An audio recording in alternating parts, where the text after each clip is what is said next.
Growing up's tough. You know, it's about the time that, I don't know how old you were. It's probably, isn't it like 16 for all boys when they start going through puberty? Oh, no, that was just me. Sorry. No, anyway, I'm just kidding. No, I wasn't that late. Not really. I was right on time. 24. When, you're 12, 13, whatever.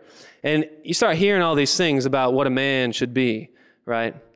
And people start to tell you stuff. You start to see things on TV. And it's not so much like you never see them before, because, like little kids get exposed to these all sorts of images about what they're supposed to look like and stuff. They just don't seem to notice them until they start to get to a certain age.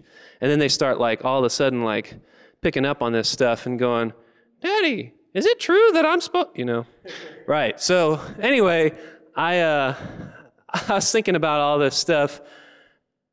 And there's this certain thing that always goes around in my head. See, I've heard it said, I've read it in books, I've gotten raised eyebrow looks, and I'm beginning to believe that this phrase that's been cooked up is true. Yes, indeed, Andy. Size matters.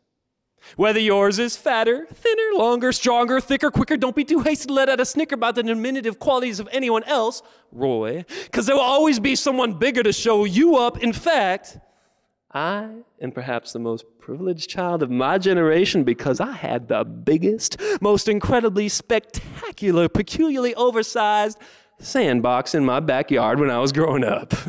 I mean, if we were having a sandbox competition, you might as well take your puny little plastic turtle or wooden crate crap hole filled with a few shovelfuls of dirt back to the overpriced aisle at Toys R Us where you got it, because our sandbox was so big, we had to bring in mammoth, gargantuan dump truck loads of boop, boop, boop, golden smoothness just to fill it up. Yes, sir, size matters. Let me put it to you this way. Bigger sandbox equals more fun. And my brother and I would spend hours, days, weeks plunging our fingers into that cool, moist soil, constructing deep underground tunnel mazes or laying out vast arrays of crazy city planning or herding helpless six-legged victims into pits of destruction where the jaws of hungry antlions waited to rip off their tiny limbs. But there was something bigger and badder lurking nearby, threatening to ruin the eternal bliss of our backyard paradise, no matter how hard we'd squeeze our eyes and pray, try to get away, or keep the danger creeping into our minds at bay, when we heard our mother's sweet saintly voice say, "Do you know what I'd really like for you boys to do for me today?" We knew we were doomed. Pretty soon we'd be toiling away, pulling weeds out of our green monster of an overgrown garden, sentenced to childhood slave labor under the beatings of a Texas summer sun. And in this case, a bigger garden equaled no fun, because it couldn't be done just by pulling those unwanted plants off at their visible shoots. Oh no. Our mom made sure we knew how to get out the whole root, using all the brute force of our little childhood limbs wrestling with freaking trees that had sunk their teeth all the way to the magma of Earth's molten core.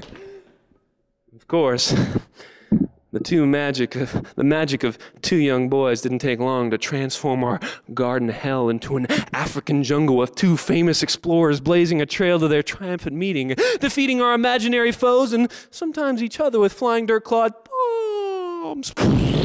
Hey, look at the size of this weed. Mine's bigger. Mine is. No, mine is. Why don't you just eat them both and find out? Somehow, the joy of finding the biggest weed and pulling that thing completely out made me forget the difficult struggle and strain. And all these enormous memories come flooding back to me as an adult. Home again. Still dealing with the emotional pain of a recent breakup with my girlfriend. My childhood sandbox got replaced by a tool shed years ago. But I know now what my mother hid behind the sparkle of her wise request that seemed so cruel. Pools of sweat falling carelessly from my unfurrowed brow. I plunged my fingers once again, here and now, into the cool magic soil of the garden I used to hate. Forgetting the weight and pain of life's difficulties as I wrestle with clinging weeds, clearing space to nurture these valuable seeds the size of my heart. Growing to forgive the hurt of past actions and deeds. Patiently pulling them completely out by the root.